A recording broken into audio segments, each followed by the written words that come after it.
Welcome to ട്രൈഡൂട്ട്. നമുക്ക് ഇന്നത്തെ ഗോൾഡിന്റെയും US ഓയിലിന്റെയും price movement analysis ഒന്ന് നോക്കാം. അതിനുവേണ്ടി ആദ്യമായിട്ട് എടുത്തിരിക്കുന്നത് ഗോൾഡിന്റെ 1 ഡേ ചാർട്ടാണ്. 1 ഡേ ചാർട്ടിൽ പ്രധാനപ്പെട്ട ഏരിയാസ് മാർക്ക് ചെയ്തിട്ടുണ്ട്. നോക്കിയാൽ കാണാം, ഇവിടെ ഒരു സപ്പോർട്ട് ഏരിയ ഉണ്ട്. ഈ ഒരു ഏരിയയിൽ നിന്നാണ് മാർക്കറ്റ് റിവേഴ്സൽ പോയത്. ഇവിടെ വന്നൊരു സപ്പോർട്ട് എടുത്തിട്ടാണ് മുകളിലോട്ടേക്ക് പോയത്. പിന്നെ ഇവിടെ ഒരു ഇംബാലൻസ് ഉണ്ട്. ആ ഒരു ഇംബാലൻസിനെ മാർക്ക് ചെയ്തിട്ടുണ്ട്. ഇംബാലൻസിൽ വന്നത് ജസ്റ്റ് ഒന്ന് ടച്ച് ചെയ്തിട്ട് മാർക്കറ്റ് മുകളിലോട്ട് പോയിട്ടുണ്ട്. വീണ്ടും മുകളിലോട്ട് പോയാൽ കാണാം ഇവിടെ ഒരു റെസിസ്റ്റൻസ് ഉണ്ട്. ആ റെസിസ്റ്റൻസിനെ എടുത്തിട്ട് മാർക്കറ്റ് നിൽക്കുന്നുണ്ട്. ഓവറോൾ നോക്കുകയാണെങ്കിൽ മാർക്കറ്റ് നല്ല രീതിയിൽ ഒരു കൺസോളേഷനിലാണ് നിൽക്കുന്നത്. വളരെ ടൈറ്റ് കൺസോളേഷനിലാണ് മാർക്കറ്റ് നിൽക്കുന്നത്. എന്തായാലും നമുക്ക് ഇന്നത്തെ മൂവ്മെന്റ് എങ്ങനെയാണ് എന്നൊക്കെ നോക്കാൻ വേണ്ടിയിട്ട് ചെറിയ ടൈം ഫ്രെയിമിലേക്ക് പോവാം. അതിനു മുന്നേ ഇന്നത്തെ പ്രധാനപ്പെട്ട ന്യൂസുകൾ എന്തൊക്കെയാന്നുള്ളത് നോക്കാം. ഇന്ന് US ഡോളറിനെ ബാധിക്കുന്ന രീതിയിൽ വരുന്ന ന്യൂസുകൾ രണ്ടെണ്ണമാണ്. അത് ഇന്ത്യൻ സമയം 6:45 ഒരെണ്ണം, രണ്ടാമത് 8:30 PM ആദ്യം വരുന്ന news ADP non farm employment change ആണ്. രണ്ടാമത്തെ വരുന്ന ISM സർവീസ് PM ആണ്. എന്തായാലും രണ്ട് ന്യൂസിന്റെയും ഇമ്പാക്ട് എന്താണെന്നുള്ളത് നോക്കാം. ആദ്യം വരുന്ന ന്യൂസിന്റെ പ്രീവിയസ് ഫിഗർ എന്ന് പറയുന്നത് 233K ആണ്. ഫോർകാസ്റ്റ് എന്ന് പറയുന്നത് 152K ആണ്. അതായത് നല്ല വ്യത്യാസം വരുന്നുണ്ട്. അതിന്റെ എഫക്റ്റ് അല്ലെങ്കിൽ യൂഷ്വൽ ഇഫക്റ്റ് എന്താണെന്നുള്ളത് നോക്കാം. യൂഷ്വൽ ഇഫക്റ്റ് എന്ന് പറയുന്നത് actual greater than forecast is good for currency എന്നാണ്. അതായത് ഫോർകാസ്റ്റിനേക്കാൾ ഒരു നല്ല ഫിഗർ വന്നു കഴിഞ്ഞാൽ കറൻസിക്ക് നന്നായിരിക്കും എന്നാണ് പറയുന്നത്. പക്ഷെ ശ്രദ്ധിക്കേണ്ട കാര്യം, പ്രീവിയസ് എന്ന് പറയുന്നത് വളരെ വലിയൊരു ഫിഗർ ആയിരുന്നു. 233 ആയിരുന്നു. ഫോർകാസ്റ്റ് 152K ആണ്. അപ്പൊ ജസ്റ്റ് മുകളിലൊരു ഫിഗർ വന്നാൽ പോലും കറൻസി ഒരു പക്ഷേ കറൻസി സ്ട്രോങ് ആവണമെന്നില്ല. ഇനി അടുത്ത ന്യൂസ് നോക്കാം. അടുത്ത ന്യൂസ് എന്ന് പറയുന്ന ISM സർവീസ് PMA ആണ്. അത് പ്രീവിയസ് എന്ന് പറയുന്നത് 56.0 ആണ്. ഫോർകാസ്റ്റ് എന്ന് പറയുന്നത് 55.7 ആണ്.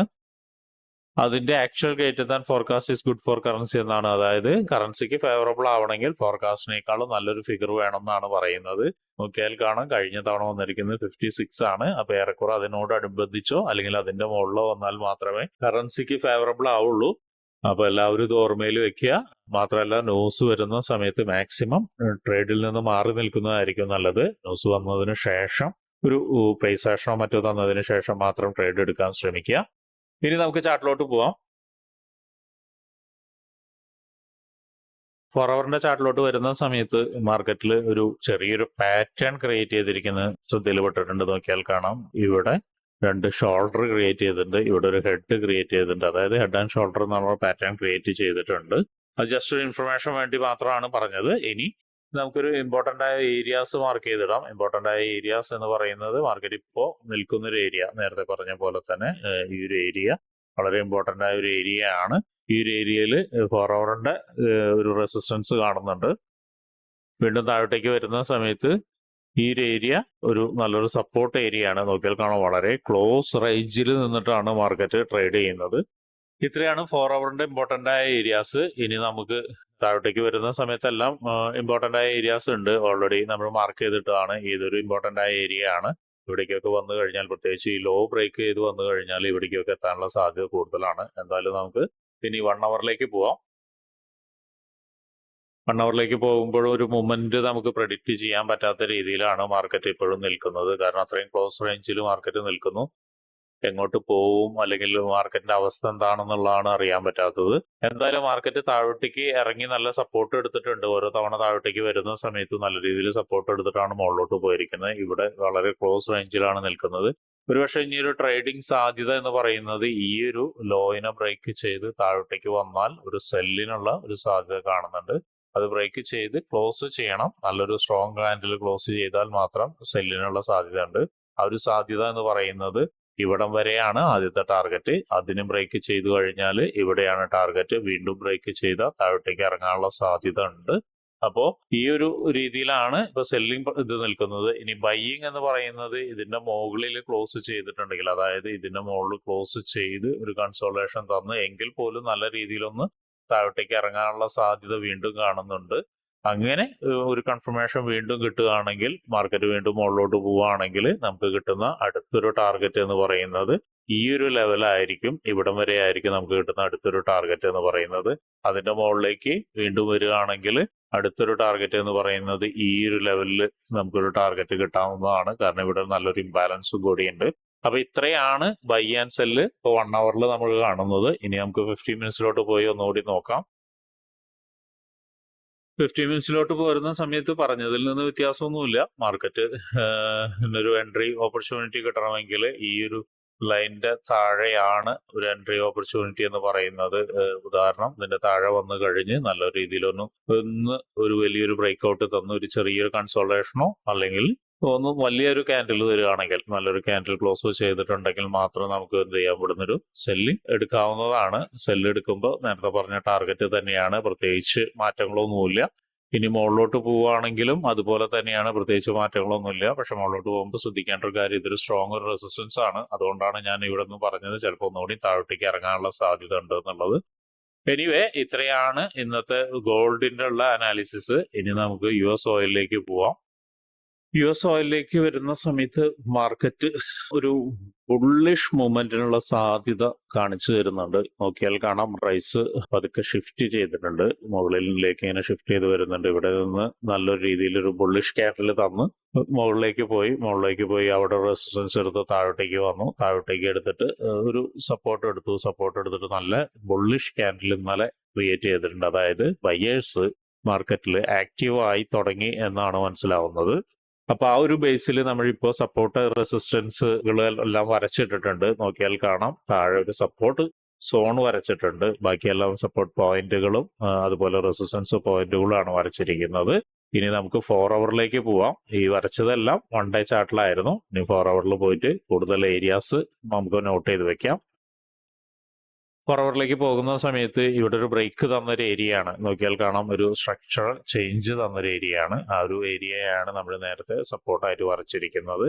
പിന്നെ താഴോട്ടേക്ക് വീണ്ടും വരുന്ന സമയത്ത് ഒരു സ്ട്രക്ചറൽ ചേഞ്ച് തന്നൊരു ഏരിയയും കൂടി ഉണ്ട്. അതിനെയും നമ്മൾ സപ്പോർട്ടായിട്ട് വരയ്ക്കുന്നുണ്ട്. അത് ഓൾറെഡി വരച്ചു വെച്ചതാണ്. വളരെ ഇമ്പോർട്ടൻ്റ് ആയ ഒരു ഏരിയയാണ്.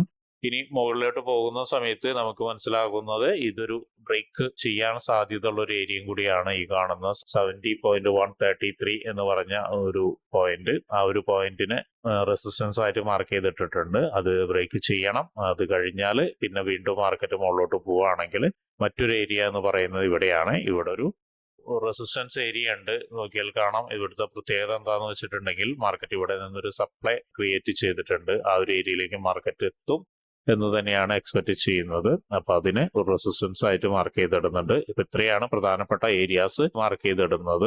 ഇനി താഴോട്ടേക്ക് വരുമ്പോൾ ഒരു സപ്പോർട്ട് ഏരിയ, വളരെ സ്ട്രോങ് ആയിട്ടുള്ള ഒരു സപ്പോർട്ട് ഏരിയ ഉണ്ട്. മൾട്ടിപ്പിൾ ടൈം മാർക്കറ്റ് വന്ന് സപ്പോർട്ട് എടുത്ത് പോയൊരു ഏരിയ ഉണ്ട്. അതിനെയും മാർക്ക് ചെയ്തിടുന്നുണ്ട്. ഒരുപക്ഷെ അവിടേക്ക് വരികയാണെങ്കിൽ ഒരുപക്ഷെ മാർക്കറ്റ് റിയാക്ഷനോ അല്ലെങ്കിൽ റിജക്ഷനോ തരാനുള്ള സാധ്യതയുണ്ട്. അതുകൊണ്ട് സപ്പോർട്ട് ഏരിയ മാർക്ക് ചെയ്തിടുന്നുണ്ട്. ഇനി നമുക്ക് ഒരു ഇംബാലൻസ് ക്രിയേറ്റ് ചെയ്തിട്ടുണ്ട്. അതിനെ ഒന്ന് മാർക്ക് ചെയ്തിടാം. ഇതൊരു ഇംബാലൻസ് ആണ്. ഈ ഒരു ഇംബാലൻസിനെ മാർക്ക് ചെയ്തിടുന്നുണ്ട്. അപ്പൊ ഇത്രയാണ് 4 അവറിലുള്ളത്. ഇനി നമുക്ക് 1 അവറിലേക്ക് പോവാം. 1 അവറിലേക്ക് പോകുമ്പോൾ മാർക്കറ്റ് നല്ലൊരു കൺസോൾട്ടേഷൻ നടന്നുകൊണ്ടിരിക്കുന്നുണ്ട്. ഈ പറഞ്ഞ ഇംബാലൻസ്, നേരത്തെ നമ്മൾ വരച്ച ഇംബാലൻസ് ഓൾറെഡി 1 അവറിൽ എടുത്തിട്ടുണ്ട്. ഇനി താഴോട്ടേക്ക് 1 അവറിന് താഴോട്ടേക്ക് വരുന്ന സമയത്ത് നമ്മൾ വരച്ചിരിക്കുന്ന ഏരിയാസ് തന്നെയാണ് പ്രധാനപ്പെട്ട ഈ പോയിന്റ് 1 അവറിൽ കാണിക്കുന്നത്. നോക്കിയാൽ കാണാം, ഇതൊരു സപ്പോർട്ട് ഏരിയ ആണ്. അപ്പൊ ജസ്റ്റ് അവിടെ ഒന്ന് ഒരു സപ്പോർട്ട് ലൈൻ വരച്ചിടുന്നുണ്ട്. ഓൾറെഡി വരച്ചിട്ടുണ്ട്. ഓൾറെഡി നമ്മൾ 4 അവറിന്റെയും 1 ഡേയും വരച്ചിട്ടിട്ടുണ്ട്. എന്നാലും ജസ്റ്റ് ഒന്ന് വരച്ചിടുന്നു മാത്രം. മുകളിലോട്ട് പോകുന്ന സമയത്ത് ഇവിടെ ഒരു സപ്ലൈ എന്ന് പറഞ്ഞ ഏരിയ ഒന്ന് മാർക്ക് ചെയ്തിടുന്നുണ്ട്. ഇതാണ് സപ്ലൈ നടന്നൊരു ഏരിയ എന്ന് പറയുന്നത്. അപ്പൊ മാർക്ക് ചെയ്തിടുന്നുണ്ട്. അപ്പൊ ഇത്രയാണ് 1 അവറിൽ മാർക്ക് ചെയ്യുന്നത്. ഇനി 1 അവറിന്റെ ഒരു സാധ്യത എന്ന് പറയുന്നത്, ഇപ്പോൾ നിൽക്കുന്ന മാർക്കറ്റ് നിൽക്കുന്നതിൽ നിന്ന് കുറച്ച് താഴോട്ടേക്ക് ഇറങ്ങി ഏറെക്കുറെ ഈ ഒരു ഏരിയയിലേക്ക് ഇറങ്ങിക്കഴിഞ്ഞാൽ ഒരുപക്ഷെ ബൈക്കുള്ള സാധ്യത കാണുന്നുണ്ട്. ബൈക്ക് സാധ്യത കാണുമ്പോൾ ശ്രദ്ധിക്കേണ്ട ഒരു കാര്യം എന്താണെന്ന് വെച്ചിട്ടുണ്ടെങ്കിൽ ഇവിടെ ഒരു സ്ട്രോങ് ആയിട്ടുള്ള റെസിസ്റ്റൻസ് കാണുന്നുണ്ട്. അപ്പൊ ഒരുപക്ഷെ ഇതിനെയും ബ്രേക്ക് ചെയ്ത്, അതായത് ഈ ഒരു ഏരിയനെയും ബ്രേക്ക് ചെയ്ത് ഒരുപക്ഷെ ഇതിന്റെ ലോ എടുത്തിട്ടായിരിക്കാം ഒരുപക്ഷെ ബൈക്കുള്ള സാധ്യത കാണുന്നത്. അല്ലെങ്കിൽ ഇവിടെ വന്നു കഴിഞ്ഞതിന് ശേഷം നല്ലൊരു സ്ട്രോങ് ഒരു ക്യാൻഡിലോ അല്ലെങ്കിൽ ഒരു പാറ്റേണോ ക്രിയേറ്റ് ചെയ്തിട്ടുണ്ടെങ്കിൽ നമുക്കൊരു ബൈക്കുള്ള സാധ്യത കാണുന്നുണ്ട്. എനിവേ, അതൊന്ന് പ്രത്യേകം ശ്രദ്ധിക്കണം. അല്ലാതെ ബൈ പെട്ടെന്ന് എടുക്കരുത്. കാരണം മുകളിൽ നല്ല രീതിയിൽ ഒരു സ്ട്രോങ് ആയിട്ടുള്ള ഒരു കൺസോളേഷൻ നടക്കുന്നുണ്ട്. ആ ഒരു കൺസോളേഷൻ ബ്രേക്ക് ചെയ്ത് നല്ല സ്ട്രോങ് സപ്പോർട്ട് ഏരിയയിലേക്കാണ് വരാനുള്ള സാധ്യത. അപ്പൊ ആദ്യത്തെ സാധ്യത എന്ന് പറയുന്നത് ഇവിടെയാണ്. ഇവിടെ വന്നിട്ട് നേരത്തെ പറഞ്ഞ പോലെ നല്ലൊരു കൺഫർമേഷൻ കിട്ടിയതിന് ശേഷം മാത്രം ബൈക്ക് നോക്കുക.